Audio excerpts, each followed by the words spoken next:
ಶುಭ ಸಂಜೆ ಸಮಾರಂಭದಲ್ಲಿ ವೇದಿಕೆ ಮೇಲೆ ಆಸೀನರಾಗಿರುವ ಬಂಗಾರಪೇಟೆ ಶಾಸಕರು ಹಾಗೂ KUIDFC ಅಧ್ಯಕ್ಷರಾಗಿರುವ ಶ್ರೀ SN ನಾರಾಯಣಸ್ವಾಮಿ ಅಣ್ಣನವರೇ,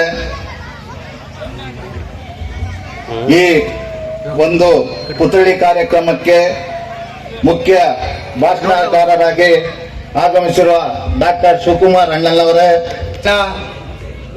ನಮ್ಮ ಗ್ರಾಮದಲ್ಲಿ ಭಾರತ ರತ್ನ ಸಂವಿಧಾನ ಶಿಲ್ಪಿ ಡಾಕ್ಟರ್ BR ಅಂಬೇಡ್ಕರ್ ಅವರ ಪುತ್ಥಳಿ ಲೋಕಾರ್ಪಣೆ ಕಾರ್ಯಕ್ರಮ ಮಾಡಿದ್ದೀರಿ. ಈ ಸುಂದರ ಸಮಯದಲ್ಲಿ ಅವರ ಬಗ್ಗೆ ಎರಡು ಮಾತನಾಡಲು ಬಯಸುತ್ತೇನೆ. ನಮ್ಮ ಭಾರತದ ಸಂವಿಧಾನ ಶಿಲ್ಪಿ ಡಾಕ್ಟರ್ BR ಅಂಬೇಡ್ಕರ್ ಜಿರವರು ನಮ್ಮ ದೇಶ ಕಂಡ ಮಹಾನ್ ವ್ಯಕ್ತಿಗಳಲ್ಲಿ ಬಹಳ ಪ್ರಮುಖ ವ್ಯಕ್ತಿ. ಅವರು ಅಸಮಾನತೆ, ಅಸ್ಪೃಶ್ಯತೆ ವಿರುದ್ಧ ಧ್ವನಿ ಎತ್ತಿ ಸಮಾಜವನ್ನು ತಿದ್ದಿ ಭವ್ಯ ಭಾರತದತ್ತ ನಿರ್ಮಾಣದತ್ತ ಗಮನ ಹರಿಸಿ ಜೀವನದ ಕೊನೆಯ ತನಕ ಸಮಾಜದ ಉನ್ನತಿಗಾಗಿ ಕೆಲಸ ಮಾಡಿ ಸಂವಿಧಾನವನ್ನು ಬರೆದರು. ಇಡೀ ವಿಶ್ವವೇ ಗೌರವಿಸುವಂತಹ ನಾಯಕರಾಗಿ ರೂಪುಗೊಂಡಿದ್ದರು. ಸ್ವಾಭಿಮಾನದ ಬದುಕು ಕಟ್ಟಿಕೊಳ್ಳಲು ಎಲ್ಲರಿಗೂ ಪ್ರೇರಣೆ ಆಗಿದ್ದರು. ಈ ಗೌರವಾನ್ವಿತರ ಬಗ್ಗೆ ನಮ್ಮ ಶಿವಕುಮಾರ್ ಸರ್ ಹೆಚ್ಚಾಗಿ ಮಾತಾಡ್ತಾರೆ. ಅಂತೆ ನಮ್ಮ ಕ್ಷೇತ್ರದ ಶಾಸಕರು SN ನಾರಾಯಣಸ್ವಾಮಿ ಅಣ್ಣನವರು ಈ ಗ್ರಾಮದವನಾದ ನನ್ನನ್ನು ಬಂಗಾರಪೇಟೆ ಯೋಜನಾ ಪ್ರಾಧಿಕಾರದ ಅಧ್ಯಕ್ಷರನ್ನಾಗಿ ಮಾಡಿದ್ದು ಅವರಿಗೆ ಈ ವೇದಿಕೆ ಮತ್ತು ಗ್ರಾಮದ ಪರವಾಗಿ ನನ್ನ ನಮನಗಳನ್ನು ತಿಳಿಸುತ್ತಾ, ನಮ್ಮ ಶಾಸಕರು ಬಂಗಾರಪೇಟೆ ತಾಲೂಕನ್ನು ರಾಜ್ಯದಲ್ಲಿಯೇ ಮಾದರಿ ವಿಧಾನಸಭಾ ಕ್ಷೇತ್ರವನ್ನಾಗಿ ಅಭಿವೃದ್ಧಿಪಡಿಸಿದ್ದಾರೆ. ಕ್ಷೇತ್ರದ ಪ್ರತಿ ಹಳ್ಳಿಗಳಲ್ಲೂ CC ರಸ್ತೆ, ಐಮಾಸ್ ದೀಪ ಯಾವರಲ್ಲೂ ಎರಡಿಲ್ಲ, ನಮ್ಮಲ್ಲಿ ಎರಡಿದೆ. ಮೂರನೇದಕ್ಕೆ ಬೇಡಿಕೆ ಇಟ್ಟಿದ್ದೇನೆ, ಕೊಡ್ತೀನಿ ಅಂತ ಹೇಳೋರೆ. ಆಮೇಲೆ ತಾರ್ ರಸ್ತೆಗಳು, ಶುದ್ಧ ನೀರಿನ ಘಟಕಗಳು, ಉತ್ತಮವಾದ ಚರಂಡಿ ವ್ಯವಸ್ಥೆ, ಹೀಗೆ ಇನ್ನು ಹಲವಾರು ಅಭಿವೃದ್ಧಿ ಕೆಲಸಗಳನ್ನು ಮಾಡಿದ್ದು. ಈಗ ಗ್ರೇಟರ್ ಬೆಂಗಳೂರು ಅಂತ ಇದ್ ಮಾಡ್ತಾರೆ. ನನ್ನ ಪ್ರಕಾರ ಮೊದಲನೇದಾಗಿ ಗ್ರೇಟರ್ ಬಂಗಾರಪೇಟೆ ಆಗುತ್ತೆ ಅಂತ ಎಲ್ಲ ನಾವು ನಿರೀಕ್ಷೆ ಮಾಡ್ತಾ ಇದ್ದೇವೆ. ಈ ದಿಸೆಯಲ್ಲಿ ನಮ್ಮ ತಾಲೂಕಿನ ಜೊತೆಗೆ ಇಡೀ ಜಿಲ್ಲೆ ಅಭಿವೃದ್ಧಿ ಪದವತ್ತ ಕೊಂಡೊಯ್ಯಬೇಕು.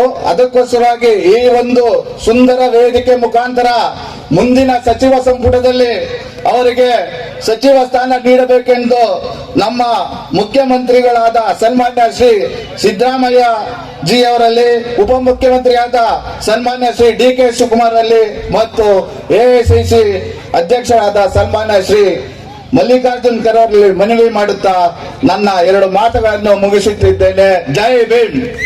ಬರ್ತಾನೆ ಇದ್ದೀವಿ. ಆದರೆ ಅವರು ಮಾಡಿರ್ತಕ್ಕಂಥ ಸಾಧನೆಗಳನ್ನ ನಾವ್ಯಾರು ಕೂಡ ಮೈಗೂಡಿಸ್ಕೊಳ್ತಾ ಇಲ್ಲ. ಇವತ್ತು ಅಂಬೇಡ್ಕರ್ ಮಹಾನ್ ನಾಯಕ, ಈ ಚೇತನ ಬಹುಮುಖ ಪ್ರತಿಭೆ ಏನಾದ್ರೂ ಸಂವಿಧಾನವನ್ನು ಬರೆಯದೇ ಇದ್ದಿದ್ರೆ ನಾವು ನೀವು ಯಾರು ಕೂಡ ಈ ವೇದಿಕೆಯಲ್ಲಿ ಕೂತ್ಕೊಳ್ಳಿಕ್ಕೆ ಆಗ್ತಾ ಇರಲಿಲ್ಲ. ಅವರ ಆಶಯ ಇಷ್ಟೇ, ಸಂವಿಧಾನ ಬರೆದಿದ್ದಲ್ಲೇ ಆರ್ಥಿಕವಾಗಿ, ರಾಜಕೀಯವಾಗಿ ಈ ದೇಶದ ಪ್ರತಿಯೊಬ್ಬರಿಗೂ ಕೂಡ ಯಾವ ರೀತಿ ಅಧಿಕಾರವನ್ನು ಕೊಡಬೇಕು ಅಂತೇಳಿ ಚಿಂತನೆ ಮಾಡಿದಂತ ಮಹಾನುಭಾವ ಈ ಪ್ರಪಂಚದಲ್ಲಿ ಯಾರಾದ್ರೂ ಇದ್ರೆ ಅದು ಡಾಕ್ಟರ್ ಬಾಬಾ ಸಾಹೇಬ್ ಅಂಬೇಡ್ಕರ್ ಅವರು. ಇವರ ಬಗ್ಗೆ ಅನೇಕ ವಿಚಾರಗಳನ್ನ ಕೂಡ ಸಹೋದರ ಶಿವಕುಮಾರ್ ಅವರು ಮಾತಾಡ್ತಾರೆ. ನಾನು ಅನೇಕ ಸಭೆಗಳಲ್ಲಿ ಇವೆಲ್ಲವನ್ನು ಕೂಡ ಮಾತಾಡಿದ್ದೇನೆ. ಹಾಗಾಗಿ ಹೊಸ ವಿಚಾರಗಳನ್ನ ಶಿವಕುಮಾರ್ ತಿಳಿದುಕೊಳ್ಳೋಣ. ನಮ್ಮಲ್ಲಿ ಏನಾಗ್ಬಿಟ್ಟಿದೆ, ಅಂಬೇಡ್ಕರ್ ಅವರನ್ನ ಕೇವಲ ಕಾಲೋನಿಗಳಿಗೆ ಸೀಮಿತ ಮಾಡಿಬಿಟ್ಟಿದ್ದೀವಿ ನಾವು. ಬಹುಶಃ ಬಹಳ ಜನ ಗೊತ್ತಿಲ್ಲ, ಗ್ರಾಮಗಳಲ್ಲಿ ಹಿಂದುಳಿದವರಿಗೆ, ಅಲ್ಪಸಂಖ್ಯಾತರಿಗೆ, ಬ್ಯಾಕ್ವರ್ಡ್ ಕಮ್ಯುನಿಟಿಯವರಿಗೆ ಇವರೆಲ್ಲ ಕೂಡ ಗಾರೆ ಕೆಲಸ ಮಾಡ್ತಕ್ಕಂಥವ್ರು ಹಿಡಿದು ಒಬ್ಬ ಪೌರ ಕಾರ್ಯದ ಕೆಲಸ ಮಾಡ್ತಕ್ಕಂಥದ್ದು ಹಿಡಿದು ದೇವಸ್ಥಾನದಲ್ಲಿ ಪೂಜೆ ಮಾಡ್ತಕ್ಕಂಥ ಆಚರಣೆಗಳು ಕೂಡ ಏನಾದ್ರೂ ಅವಕಾಶ ಮಾಡುವ ಸಂವಿಧಾನ ಬರ್ತಿದ್ರೆ ಅದು ಡಾಕ್ಟರ್ ಬಾಬಾ ಸಾಹೇಬ್ ಅಂಬೇಡ್ಕರ್ ಅವರು. ಬಹಳ ಜನ ಗೊತ್ತಿಲ್ಲ ಇವತ್ತು. ಎಲ್ಲ ಸಂವಿಧಾನ ಬರೆದಿದ್ದು ಕೇವಲ ದಲಿತರಿಗಾಗಿ ಅನ್ನೋ ಭಾವನೆಯನ್ನ ಗ್ರಾಮಗಳಲ್ಲಿ ಬಹಳಷ್ಟು ಜನ ಇವತ್ತು ಮೂಡಿಸಿಕೊಂಡಿದ್ದಾರೆ. ಒಂದು ಯೋಚನೆ ಮಾಡಬೇಕು. ಏನು ಈ ಪುತ್ಥಳಿ ಇದೆಯಲ್ಲ, ಬಹಳಷ್ಟು ಎಲ್ಲ ಕಡೆ ಏನ್ ಮಾಡ್ತೀವಿ ನಾವು, ನಿಂತ್ಕೊಂಡಿರ್ತಕ್ಕಂಥ ಅಂಬೇಡ್ಕರ್ ಅವರನ್ನು ನೋಡ್ತೀವಿ. ನಮ್ಮ ಮುದರಾಜರವರು ಅವರು ದಲಿತರಲ್ಲ. ಹಿಂದೂ ಸಮುದಾಯಕ್ಕೆ ಸೇರಿರ್ತಕ್ಕಂಥ ಮುನರಾಜರವರು ಈ ಗ್ರಾಮದಲ್ಲಿ ವಿಶೇಷವಾಗಿ ಅಂಬೇಡ್ಕರ್ ಅವರು ಕುಳಿತುಕೊಂಡಿರ್ತಕ್ಕಂಥ ಒಂದು ಇದನ್ನು ಕೊಡಬೇಕು ಅಂತೇಳಿ ಅವರು ಮನಸ್ಸು ಮಾಡಿ ಇವತ್ತು ಪ್ರತಿಭೆಯನ್ನು ದಾನವಾಗಿ ಕೊಟ್ಟಿದ್ದಾರೆ. ಅವರ ಒಂದು ಕರ್ತವ್ಯಕ್ಕೆ, ಜವಾಬ್ದಾರಿಗೆ ನಾವೆಲ್ಲ ಕೂಡ ಇವತ್ತು ಅಭಿನಂದನೆಗಳನ್ನ ಹೇಳ್ತೇವೆ. ಯಾಕಪ್ಪ ಅಂದ್ರೆ ಅಂಬೇಡ್ಕರ್ ತಕ್ಷಣನೇ ಇವತ್ತು ಅನೇಕ ಪ್ರವರ್ಗಗಳನ್ನು ನಾವು ಮಾಡಿದ್ದೇವೆ. ಸರ್ಕಾರಗಳಲ್ಲಿ ಹಿಂದುಳಿದ ವರ್ಗ ಎ, ಬಿ, ಸಿ ಹೀಗೆ ಮಾಡಿ ಎಲ್ಲಾ ಜಾತಿಯವರು ಕೂಡ ಸರಿಸಮಾನವಾಗಿ ಇವತ್ತು ನಾವು ಹಕ್ಕನ್ನು ಕೊಟ್ಟಿದ್ದೇವೆ. ಇವತ್ತು ಒಕ್ಕಲಿಗರಿರ್ಬೋದು, ಕುರುಬ ಸಮಾಜ, ಗೊಲ್ಲ ಸಮಾಜ, ಕುರುಬ ಸಮಾಜ ಗೊಲ್ಲರು BCMA ತಗೋಬೇಕಾದ್ರೆ ಅದು ಕೂಡ ಅಂಬೇಡ್ಕರ್ ಮಾಡಿರ್ತಕ್ಕಂಥ ಕಾನೂನೇ. ಒಕ್ಕಲಿಗರು, ಬಲಜಿಗರು, ನಾಯುಡುಗಳು ನೀವೇನಾದ್ರೂ ಕೂಡ ಇವತ್ತು BCMP ಸಿ ವರ್ಗ ತಗೊಳ್ತಿರಲ್ಲ, ಸೌಲಭ್ಯ ತಗೊಳ್ತಿರಲ್ಲ, ಈ ಸೌಲಭ್ಯ ಮಾಡಿದ್ದು ಅಂಬೇಡ್ಕರ್ ಅವರೇ ಅಲ್ವಾ? ಅದೆಲ್ಲ ಮರ್ತೋಗ್ಬಿಡ್ತಾರೆ. ಅಂಬೇಡ್ಕರ್ ತಕ್ಷಣ ಕಾಲೋನಿಯವರಿಗೆ, AK ಅವರಿಗೆ, ಬಹಳಷ್ಟು ಜಾಸ್ತಿ ಅಂದ್ರೆ SC ಗಳಿಗೆ ಕಾಮನ್ ನೋಡು. ದಯಮಾಡಿ ಸೀಮಿತ ಮಾಡಬೇಡಿ. ಈ ಭಾರತ ದೇಶದಲ್ಲಿ, ಈ ಪ್ರಪಂಚದಲ್ಲಿ ಇನ್ನೊಬ್ಬ ಅಂಬೇಡ್ಕರ್ ಹುಟ್ಟಲಿಕ್ಕೆ ಸಾಧ್ಯವೇ ಇಲ್ಲ. ಯಾಕಂದ್ರೆ ಮಹಾನ್ ನಾಯಕ ತನ್ನ ಜೀವನ ಆರೋಗ್ಯ ಹದಗೆಟ್ಟಿದ್ರು ಕೂಡ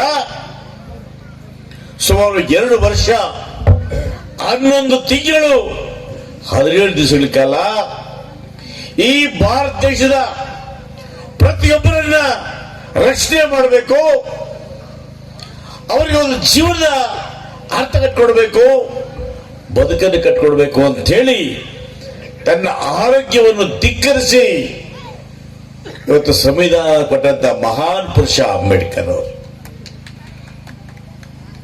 ಇಂಥ ಪುರುಷ ನಾವು ಕಳ್ಕೊಂಡಿದ್ದೇವೆ.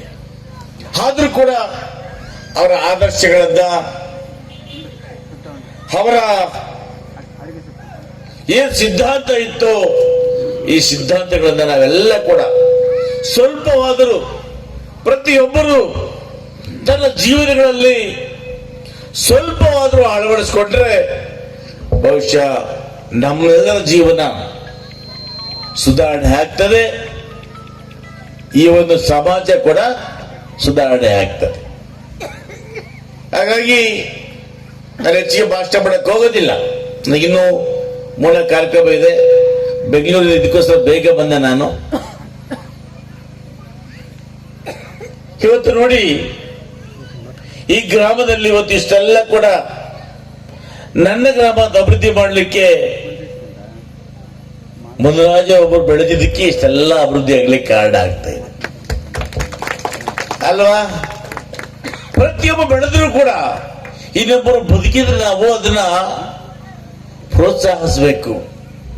ಒಂದು ಮರವನ್ನು ನೆಟ್ಟು ಆ ಮರ ಹೆಮ್ಮರವಾಗಿ ಬೆಳೆದ್ರೆ ಅದರ ನೆರಳಲ್ಲಿ 1000 ಜನ ನಿಂತ್ಕೋಬಹುದು, ಆ ಹಣ್ಣುಗಳನ್ನು ಉಪಯೋಗಿಸಬಹುದು, ಎಲೆಕಾಯಿಗಳನ್ನು ಬಳಸಬಹುದು. ಅದು ನಮ್ಮಲ್ಲಿ ಏನಾಗಿದೆ ಅಂದ್ರೆ ಆ ಸಂತೋಷ ಪಡೋದಕ್ಕಿಂತ ಹೆಚ್ಚಾಗಿ ಹಸಿಯನ್ನು ಪಡ್ತೀವಿ ನಾವು. ಯಾರಾದ್ರೂ ಬಿಳಿ ಬಟ್ಟೆ ಹಾಕಿದ್ರೆ ಅದು ಅಟ್ಲೀಸ್ಟ್ ಅದು ನಲ್ಗ ಎಬರು ಏಸಿಡಲ್ಲ ಅದಕ್ಕೆ ಕದಾ. ನಮ್ಮಲ್ಲಿ ಯಾರಾದ್ರೂ ಬೆಳೆದ್ರೆ ಸಹಿಸೋದಿಲ್ಲ, ನಮ್ಮಲ್ಲೇ ಕಾಲಲ್ಲಿ ಕೊಳ್ತೀವಿ ನಾವು. ಏಡಿಕಾಯಿ ಗೊತ್ತಲ್ಲ, ಎಂಡ್ರಿಕಾಯಿಲು ಒಂದು ಬುಟ್ಟಿಯಲ್ಲಿ ಹಾಕಿ ನಮ್ಮ ಅಪ್ಪಳ ಒಂದು ಮೇಲೆ